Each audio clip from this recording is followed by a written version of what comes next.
Imagine a place so completely sealed off from the rest of the world that for most of recorded history, the only way to reach it was to walk for days through one of the most biologically diverse and geographically hostile jungles on the planet, crossing rivers swollen with glacial melt, scaling cliffs that drop without warning into gorges deep enough to swallow entire mountain ranges, and navigating trails that frequently disappeared altogether beneath the weight of rainfall so heavy it reshapes the landscape on a seasonal basis.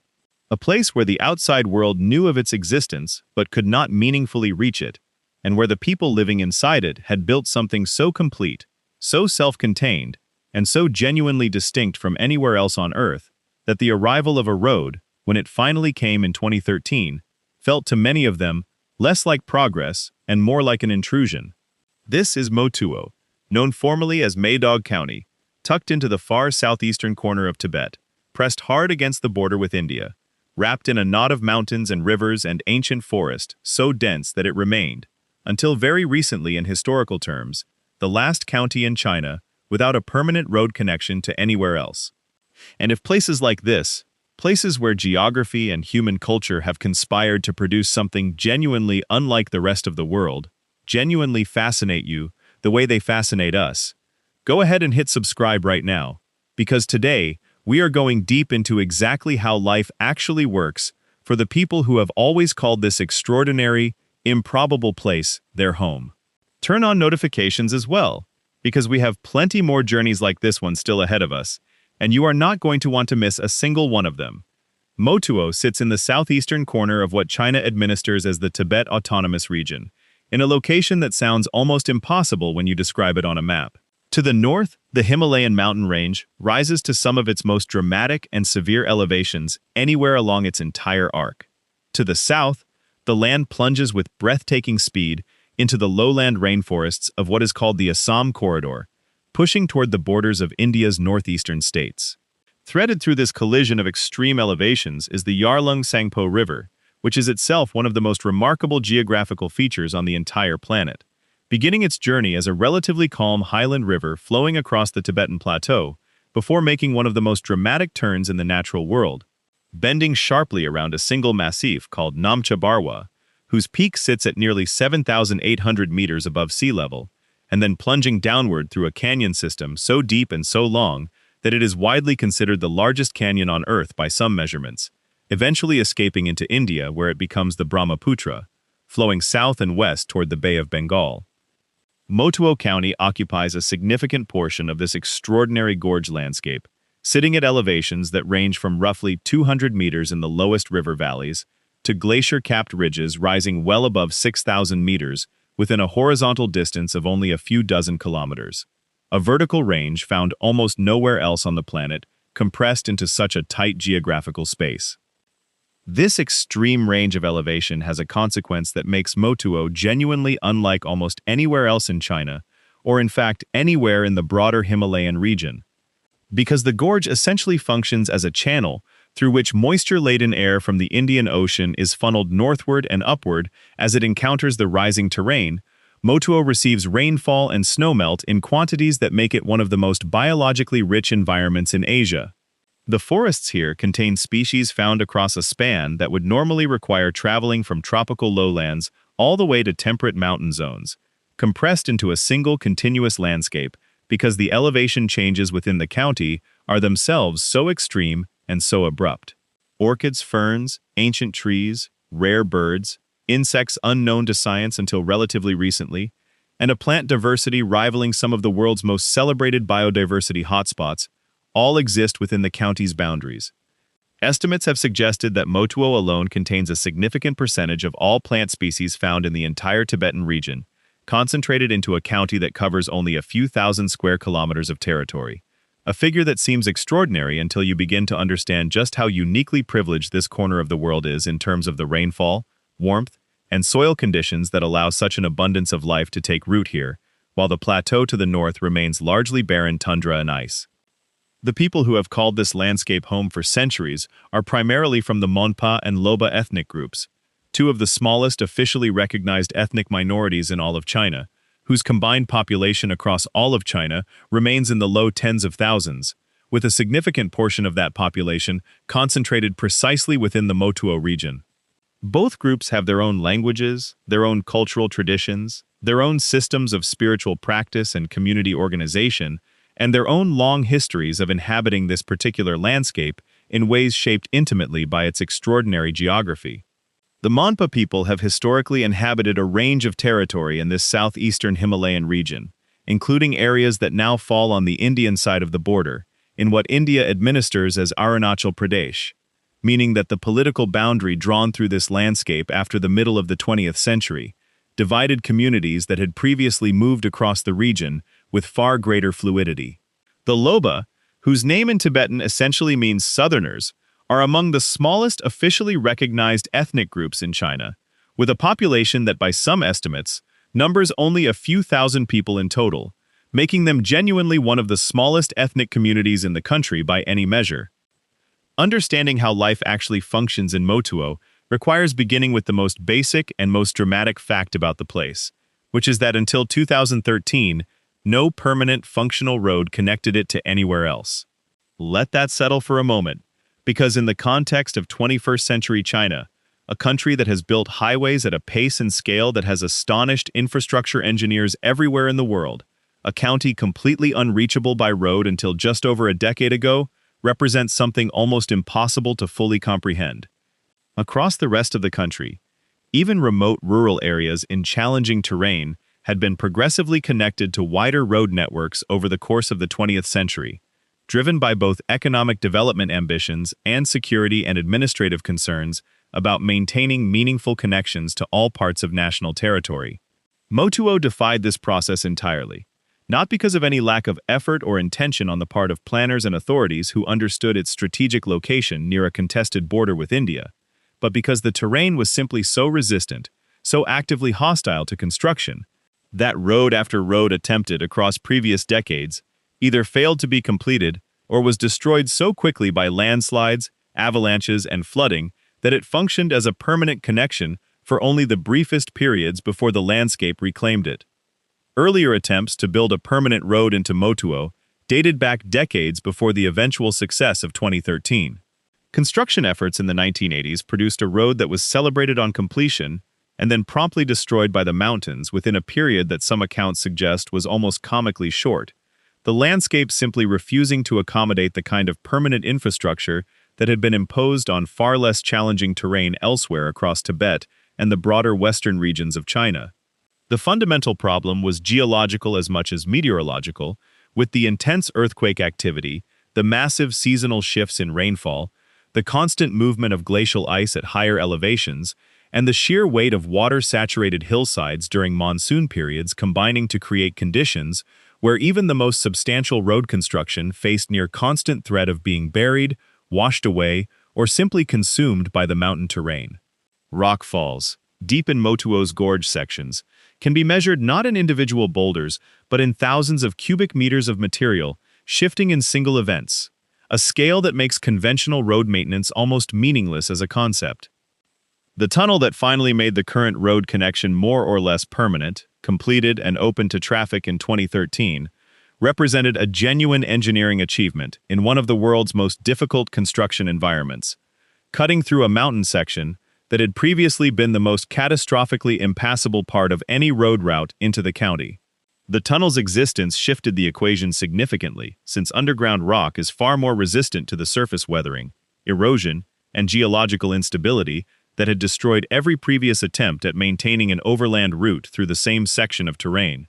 Even so, the road that connects Motuo to the wider highway network of Tibet remains challenging, seasonal in its full practical utility, and periodically closed when the landscape reasserts its natural inclinations. The road exists, which is itself a remarkable fact, but it exists in a form that requires constant maintenance, regular repair after weather events, and a level of infrastructure investment and attention that no ordinary road in any more accessible part of the country would demand. For people living in Motuo, the arrival of the road brought changes that were both significant and, in important ways, more complicated than simple improvement narratives tend to suggest. Before 2013, supplying the county with goods, materials, and connections to the outside world depended on a combination of difficult overland trails and whatever could be moved over the mountains by foot and by animal during the periods when the high passes were navigable, which typically meant a seasonal window during summer and autumn before winter snowfall made the passes entirely impassable for months at a time. Everything that could not be grown, gathered, or made within the county itself had to come in through these bottleneck routes, and the quantities that could be practically transported through such difficult terrain placed real limits on what was available and at what cost within Motuo itself. In practical terms, this meant that communities within the county operated with a degree of genuine self-sufficiency that had long since disappeared from most of rural China, not as a romantic lifestyle choice, but as a straightforward response to the physical reality of their situation. The self-sufficient character of Motuo life was not purely a product of isolation in a negative sense. It was also, and perhaps more fundamentally, a reflection of how extraordinarily productive the landscape itself is when understood and managed by people with deep, accumulated knowledge of how it functions. The same extraordinary biodiversity that makes Motuo remarkable to visiting scientists and nature enthusiasts also means that the landscape provides an abundance of food, medicinal plants, building materials, and other resources to communities that know how to find and use them. Hunting, fishing in the Yarlung Sangpo and its numerous tributaries, gathering edible plants and fungi across a forest landscape of remarkable richness, and cultivating small terraced plots using seeds and techniques adapted over generations to the specific conditions of this specific place. All of this provided the foundation of how communities in Motuo fed and sustained themselves, without needing the regular supply chains from outside that most of the rest of China had come to take entirely for granted. Agriculture in Motuo occupies a fascinating and distinctive position because the unusual combination of abundant rainfall, relatively warm temperatures at lower elevations, and extraordinarily fertile soil created by the continuous accumulation of organic material in the dense forest environment allows crops to grow here that would be impossible or marginal in almost any other part of Tibet. While the rest of the Tibetan plateau is famous primarily for highland barley, yak herding, and the severe agricultural limitations imposed by altitude and cold, Motuo's lower valleys have historically produced rice, corn, millet, buckwheat, bananas, various citrus fruits, sugarcane, and a remarkable variety of vegetables and legumes, a diversity of production that made the county's food culture genuinely distinct from anything found on the broader plateau. The sight of banana trees and subtropical vegetation existing within the broader political and cultural context of Tibet is one of the details that most surprises visitors encountering Motuo for the first time, a visible reminder that the standard narrative of Tibet as a uniformly cold, austere, high-altitude landscape simply does not hold when you reach this extraordinary southeastern pocket. Terraced cultivation has been practiced across Motuo's hillsides for generations, with Monpa and Loba farming families developing intimate knowledge of which slopes receive which combinations of sun, rain, and drainage, which crops perform best in which microclimates across a landscape where the conditions can shift dramatically within very short distances because of the steep terrain and the way it interacts with prevailing weather patterns. This kind of granular, landscape-specific agricultural knowledge, accumulated over many generations and encoded in community memory and practice, rather than in any written system, represents a form of intellectual inheritance as significant and as irreplaceable as any more conventionally celebrated form of cultural heritage. When outside researchers have spent time studying agricultural practices in Motuo, they have consistently found evidence of sophisticated environmental understanding embedded in what might otherwise appear to be simple traditional farming, reflecting communities that had to understand their landscape deeply and precisely in order to sustain themselves through centuries of genuine isolation.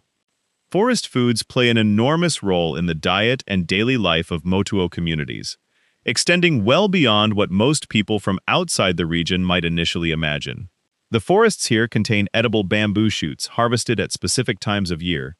a remarkable variety of wild mushrooms including species highly valued in Chinese cuisine more broadly, nuts, berries, wild roots, and honey harvested from the bee colonies that thrive in the extraordinary floral diversity of the lower elevation forests.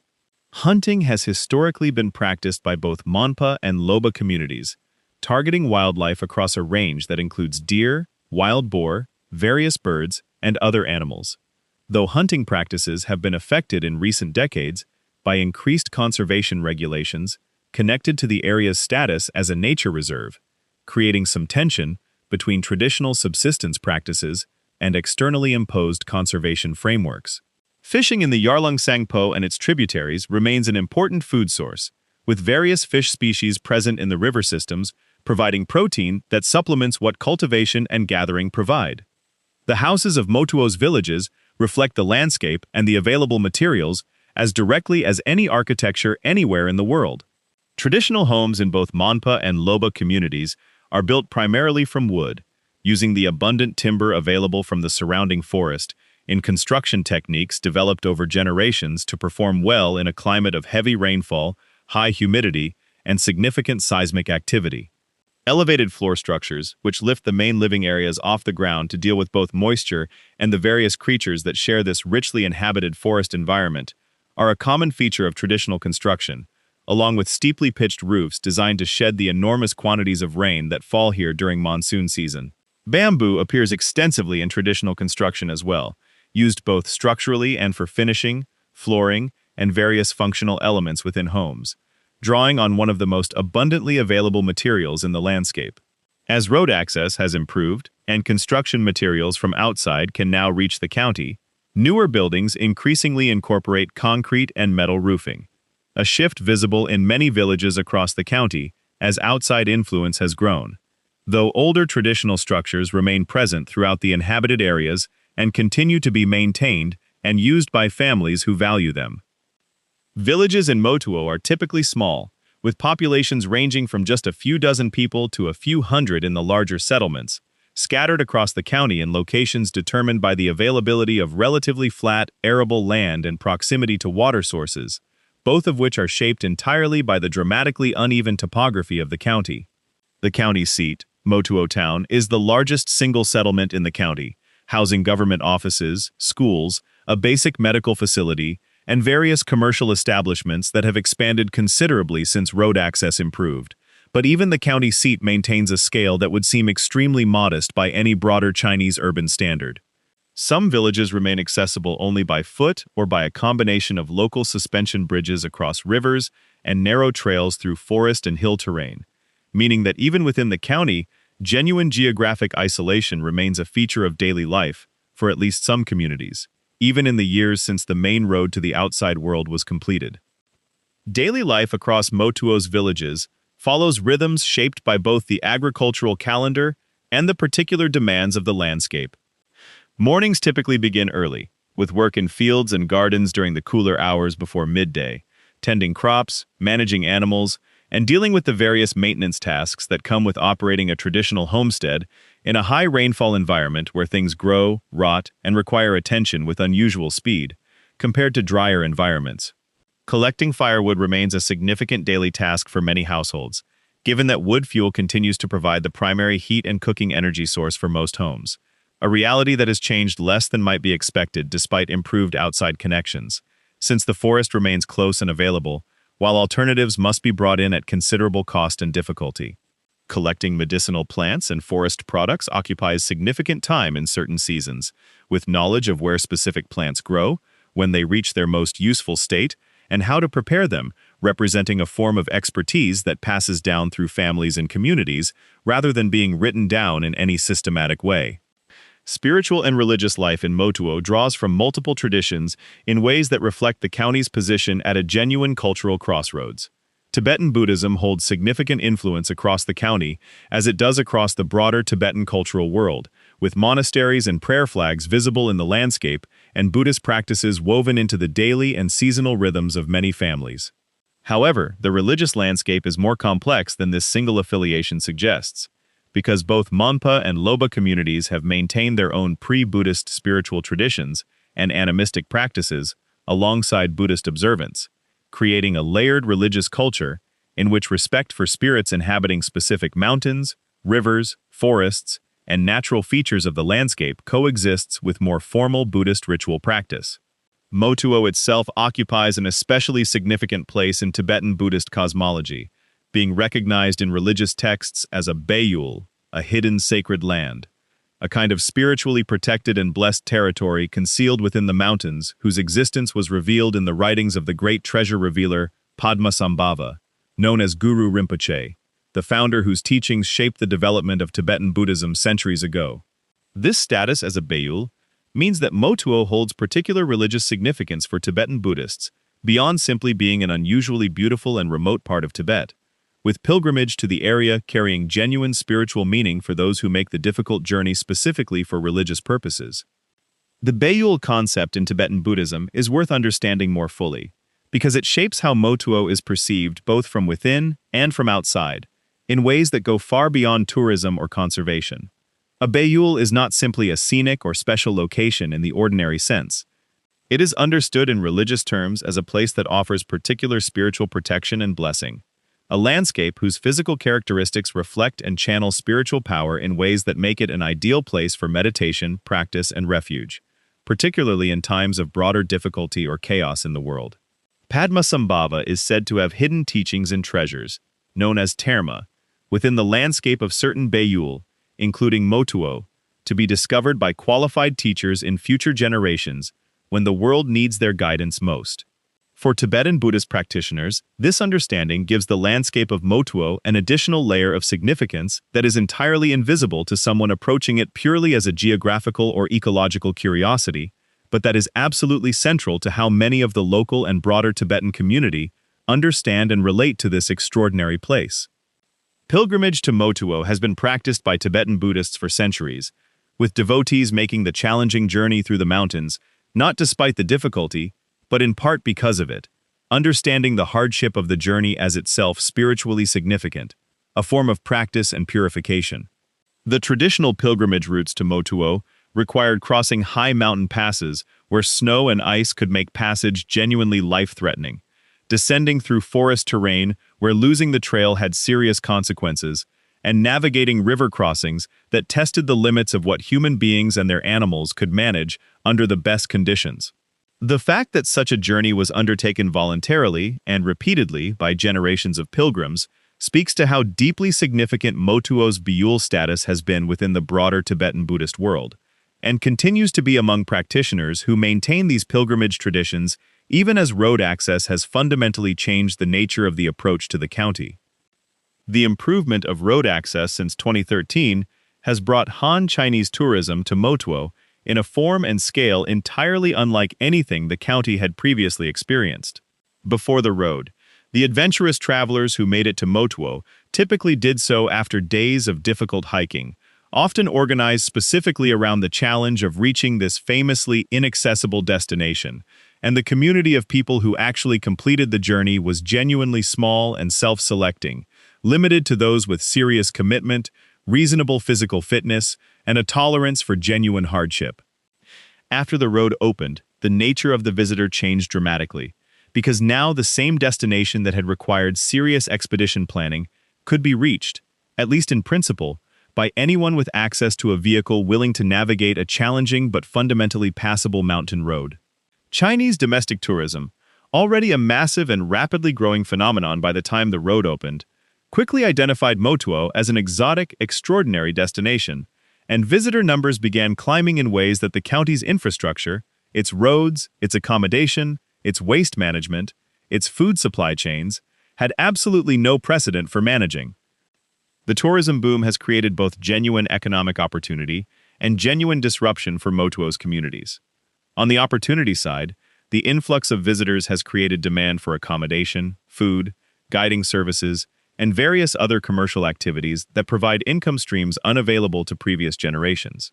Families with land or buildings in accessible locations have found tourism-related activity offering returns that agriculture alone could not approach, and various community members have developed businesses oriented toward the visitor economy that would have been literally unimaginable before the road made mass tourism possible. These economic gains are real and meaningful for families whose previous incomes were constrained by the limits of what could be grown, gathered, or sold within a truly isolated county where outside markets were barely accessible.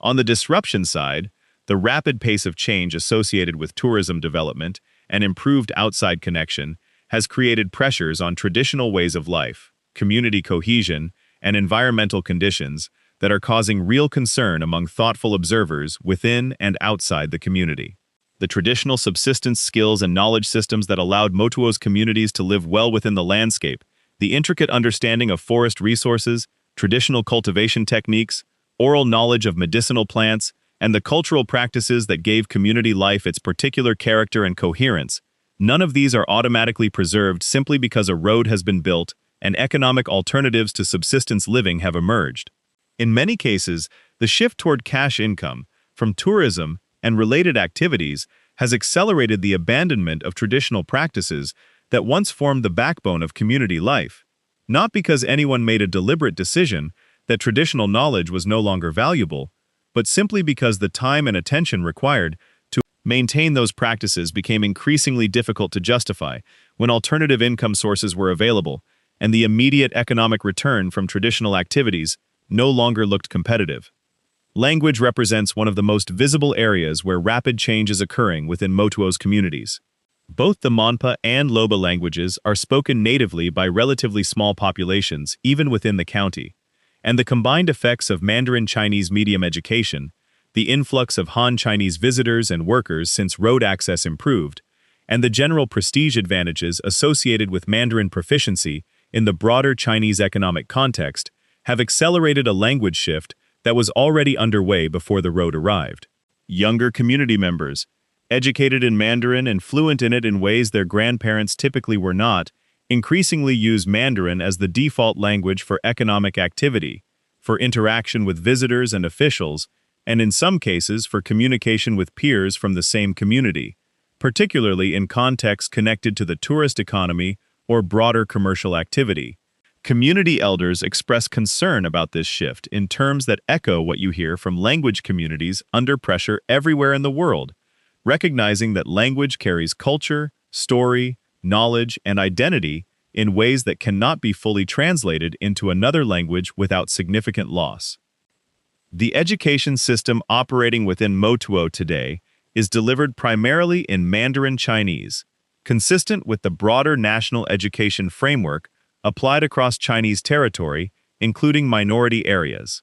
Children in the county's larger settlements attend primary schools that provide instruction in standard curriculum subjects, and secondary education typically requires boarding in the county seat or in larger towns further along the road network, since the county's small and geographically dispersed population cannot sustain full secondary school infrastructure in every village. For higher education, as in remote communities everywhere, the path leads outside the county entirely, with promising students traveling to universities in Lhasa, the Tibetan capital, or to cities elsewhere in China, where educational opportunities of the kind available in more connected parts of the country exist. This pattern of educated young people leaving for opportunities outside, and sometimes not returning, is a familiar dynamic in remote communities globally,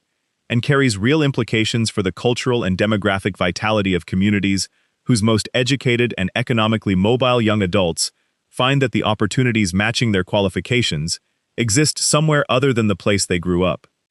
Healthcare in the county has improved considerably alongside road access and the broader development investment that has accompanied it, with a clinic in the county seat offering basic medical services and a small team of medical personnel able to handle routine care and less complex emergencies. But for serious medical conditions requiring specialist care, surgery, or advanced diagnostic equipment, the same geography that defines everything else about Motuo creates significant challenges. The journey out of the county by road, even with the tunnel and improved route conditions, is not a quick or easy drive under the best conditions, and during periods when weather or geological events have closed or degraded the road, getting a seriously ill patient to adequate medical care can become genuinely life-threatening in ways that mirror the kinds of healthcare access challenges found in other extremely remote communities around the world. The availability of helicopter emergency services has improved this situation somewhat in recent years, but relies entirely on weather conditions in a county where extreme weather is a near constant feature and represents a response to acute crisis rather than a substitute for the kind of primary and preventive care infrastructure that more accessible communities take entirely for granted. Women in Motuo's communities occupy roles that reflect the particular social structures of both Monpa and Loba communities, alongside broader changes brought by economic development, education, and outside influence. Traditional Monpa society has historically included elements of what anthropologists describe as polyandry, the practice of a woman having multiple husbands, typically brothers, a social arrangement found in various Himalayan communities and believed to serve specific functions related to land inheritance and household economic stability. In environments where land is scarce and fragmented inheritance would reduce family holdings below a viable threshold. The persistence of this practice, its current prevalence or decline within contemporary Motuo communities, and the attitudes of younger generations toward it relative to the different relationship norms modeled by the Han Chinese culture, arriving with tourism and media, are all subjects of genuine significance in understanding how community life is evolving, though reliable, detailed information about its current prevalence is difficult to assess from outside. More broadly, the economic changes brought by tourism and road access have created both new opportunities and new pressures for women in Motuo communities. Running guest houses and food businesses, which have become significant economic activities as visitor numbers have grown, often involves substantial participation by women, as these activities connect to domestic management skills and are in some respects more accessible to women without extensive outside connections or formally recognized skills than some other economic opportunities. At the same time, the influx of outside cultural norms, consumer goods, and media through improved connectivity carries mixed implications for gender dynamics, introducing both more equality-oriented frameworks from broader Chinese society and the sometimes exploitative patterns that accompany rapid commercialization of previously more self-contained communities. Traditional clothing and material culture within Motuo's communities are visible markers of ethnic identity that have become simultaneously more celebrated and more pressured in recent years. Mompa women's traditional dress includes distinctive garments and ornamental elements that mark both ethnic identity and social status. And traditional weaving using locally produced wool and other fibers has historically been both an economic activity and a form of cultural expression. As commercially produced textiles from outside have become more affordable and available since road access improved, the economic logic of producing textiles locally for everyday use has been undermined in much the same way it has been undermined for traditional craft producers everywhere that global supply chains have penetrated. At the same time, traditional dress and craft production are increasingly valued within the tourism economy as markers of authentic cultural difference that distinguish Motuo's communities from the generic modern experience available anywhere else in China, creating a peculiar dynamic where market forces that erode traditional practices in everyday life simultaneously create selective economic incentives to maintain those same practices as performance or product for outside consumption. The suspension bridges that cross the Yarlung Tsangpo and its tributaries throughout the county represent one of the most visually dramatic elements of how movement across this landscape actually works, and they carry a significance that goes beyond their engineering interest. Many of the communities within the county are positioned on opposite sides of river gorges that cannot be crossed in any other way, with the rivers far too powerful, too fast, and too cold for swimming, and far too remote for any kind of boat crossing to be practical as a regular mode of transport. Traditional Tibetan suspension bridges, often constructed using twisted bamboo or iron chain, have historically provided the only crossings in many locations, and while modern versions made from steel cable now replace many older structures, the fundamental function is the same: walking across a suspension bridge over the Yarlung Tsangpo in the depths of the gorge, with the river a furious brown torrent dozens of meters below and the forest pressing in from both sides, is an experience that communicates directly and viscerally something essential about what daily movement through this landscape actually involves, and helps explain why outsiders who have made the traditional journey into Motuo consistently describe it as one of the most physically demanding and experientially powerful things they have ever done. The biodiversity of Motuo has attracted scientific interest from biologists and ecologists that has grown considerably as access has improved, with the county being regularly described in conservation biology literature as one of the most important biodiversity hotspots in Asia, and perhaps globally. The combination of geographic position, rainfall, and elevation range creates conditions that have allowed an extraordinary diversity of species to persist in Motuo through multiple climate cycles that altered species distributions elsewhere, functioning in some respects as a refugium where species that disappeared from surrounding areas under changed climate conditions were able to hang on. The forests of the lower gorge sections support wildlife, including red pandas, various deer species, Asian black bears, clouded leopards, and an extraordinary diversity of birds, including numerous endemic or range-restricted species found nowhere else or in very few other locations. This biological richness has made the county, or most of it, a designated nature reserve under Chinese environmental law, creating a conservation framework that intersects in complex ways with the traditional resource use practices of the human communities who have always lived within this same landscape. The intersection of conservation designation and traditional resource use is a source of genuine tension in Motuo, as it is in many parts of the world, where externally designed conservation frameworks encounter communities with long-established practices of living from the land. Hunting restrictions that limit traditional subsistence practices, regulations around timber harvest that affect traditional building and fuel gathering, and controls on collection of certain forest products all represent points where conservation policy, as designed and enforced by outside authorities, intersects with traditional economic and cultural practices in ways that the affected communities often experience as external imposition rather than as something designed with their genuine interests at heart. The fact that the same extraordinary biodiversity-generating international conservation interest is also the foundation upon which local communities have built their entire way of life for generations does not automatically resolve this tension, because conservation frameworks and traditional use frameworks often rest on fundamentally different assumptions about the proper relationship between human communities and the natural environments they inhabit.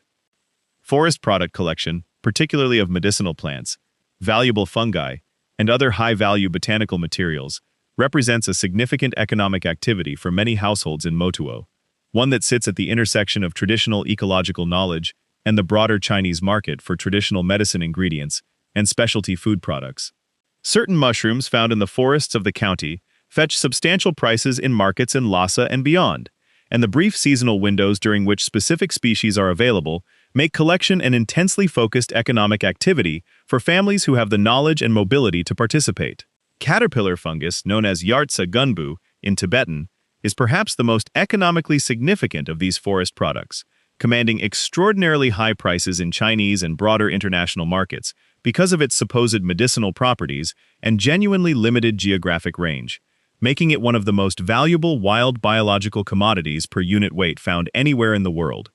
The income from a successful Yartsa gunbu collection season can represent a significant portion of a family's annual cash income in a county where formal employment opportunities remain limited relative to the population.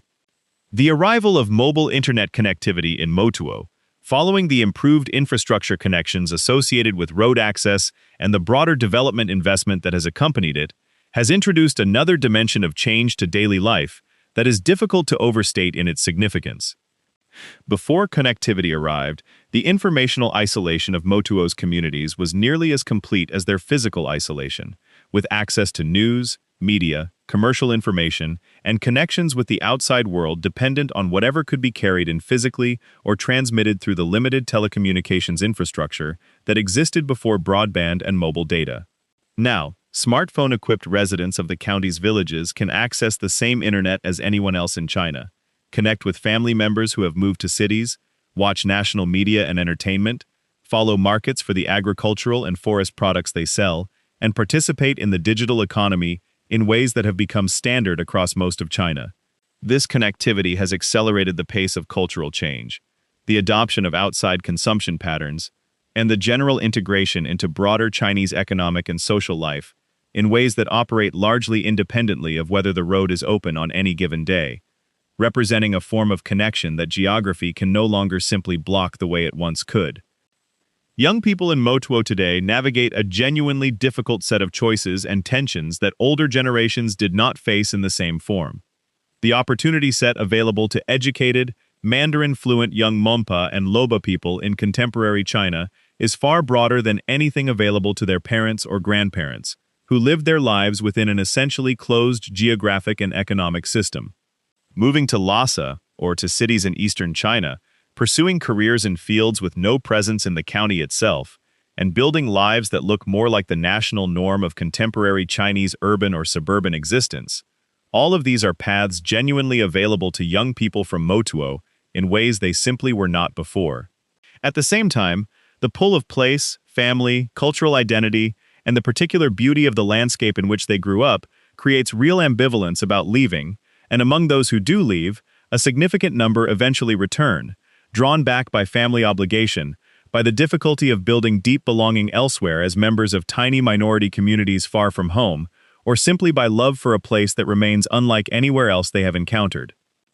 The county government's development strategy for Motuo, in the years since road access improved, has focused heavily on tourism as the primary engine for economic improvement, investing in accommodation infrastructure, promoting the county's natural beauty and cultural distinctiveness through official channels, and working to position Motuo as a premium destination within the growing Chinese domestic nature tourism market. This strategy reflects national-level priorities around developing the economy of minority regions in Tibet and Western China through tourism while maintaining cultural distinctiveness as a selling point, a framework that contains genuine internal tensions when examined carefully, since the very tourist development that brings economic opportunity also tends over time to erode the cultural distinctiveness that made the destination interesting in the first place. Managing this tension in ways that genuinely serve the long-term interests of local communities, rather than simply extracting short-term economic value before moving on to the next remote exotic destination, is one of the central policy challenges facing Motuo's administration, and it is a challenge that has not been uniquely or fully solved anywhere else in the world that has attempted it. Accommodation for visitors in Motuo today ranges from basic guest houses operated by local families, offering simple rooms and home-cooked meals, that may represent a visitor's best opportunity to actually interact with local residents, rather than simply passing through the landscape, to more recently constructed larger facilities oriented toward group tour operators bringing visitors from outside Tibet in organized packages. The balance between these different scales and types of accommodation reflects different visions of what tourism development in Motuo should look like, with smaller family-run operations keeping more economic benefit within the local community and maintaining more authentic cultural exchange, while larger facilities may bring greater total visitor numbers, but with more economic benefit flowing outside the county to tour operators and investors who do not live there. These are not abstract policy questions, but practical realities shaping which families in the county actually benefit from the tourism economy and to what degree. The food served in Motuo's guest houses and restaurants represents a genuine cultural experience that reflects the county's unusual position at the intersection of Tibetan highland culture, Monpa and Loba tradition, and the subtropical productivity of the lower gorge landscape. Buckwheat-based preparations, millet beer known locally by variations of traditional names, smoked meats prepared using techniques adapted to a high-humidity environment where drying alone cannot preserve meat the way it can in drier highland areas. Fresh river fish, banana-based preparations, bamboo shoot dishes, and various wild mushroom and forest herb preparations all appear in the traditional food repertoire of the county's communities. Visitors lucky enough to eat in a local home, rather than a commercially oriented restaurant, often encounter a food culture of genuine complexity and interest, built on ingredients and preparation techniques that reflect intimate knowledge of a specific landscape accumulated over many generations. The relationship between Motuo and the broader Tibetan identity and political context deserves some attention, because the county sits within a region that is itself one of the most politically sensitive and closely watched in China, with questions about Tibetan autonomy, cultural rights, and the appropriate relationship between Tibetan communities and central Chinese governance, all remaining genuinely live issues with international dimensions. The particular ethnic communities of Motuo, Monpa, and Hoba are distinct from the majority Tibetan population of the broader region, and their relationship to both Tibetan cultural and political identity and to Chinese national identity is itself layered and complex. The presence of significant military and security infrastructure in the county, reflecting its location along a contested border with India, adds another dimension to how daily life is experienced in a place that is both a remarkable natural paradise and a strategically sensitive frontier zone. The border with India runs close enough to the inhabited areas of Motuo that it is a practical reality of daily life, rather than an abstract political line on a map.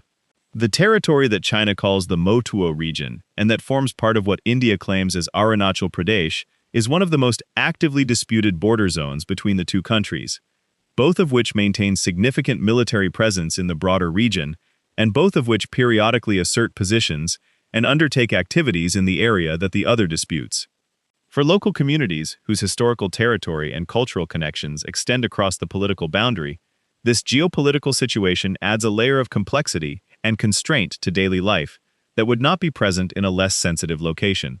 Movement across the boundary that might once have been routine is now essentially prohibited for ordinary residents, and the military infrastructure associated with border management and national security creates an overlay on the landscape of roads, installations, and activity that shapes daily experience in ways most visitors do not immediately notice or think about. The Yarlung Sangpo River itself, the dominant physical feature running through and defining the county in many respects, carries significance extending well beyond the county's boundaries. As it exits the gorge system and enters India, becoming the Brahmaputra, it is one of the largest rivers in Asia by volume, a critical water source for the heavily populated regions of Assam and Bangladesh, through which it flows toward the Bay of Bengal. Planned and ongoing hydropower development on the river within the gorge section has attracted significant international attention and concern, both for the engineering scale involved in harnessing one of the world's greatest vertical drops of river water in a confined gorge, and for the downstream implications for river ecology and hydrology that would affect communities in India and Bangladesh who depend on the river's flow patterns. For communities living within Motuo itself, such development carries direct implications for the landscape they inhabit and the resources they depend on, adding another dimension to the already complex intersection of local community interests, national development priorities, conservation concerns, and international diplomatic tensions that characterizes governance of this singular place. Traditional festivals and ceremonies within Motuo's communities mark the turning points of the agricultural and seasonal calendar in ways that connect contemporary community life to ancestral practice across many generations. Harvest celebrations, planting ceremonies, seasonal religious observances, drawing on both Buddhist and older animistic traditions, and community gatherings associated with key moments in the life cycle, birth, coming of age, marriage, death, all continue to structure the social calendar and provide occasions for community members scattered across the county's geography to come together in ways that reinforce shared identity and social bonds. The particular ritual practices associated with Motuo's local traditions, including ceremonies intended to maintain good relations with the spirits believed to inhabit specific features of the landscape, reflect an understanding of the relationship between human communities and their environment that is both spiritually grounded and, in its practical implications, oriented toward maintaining the long-term health of the natural systems on which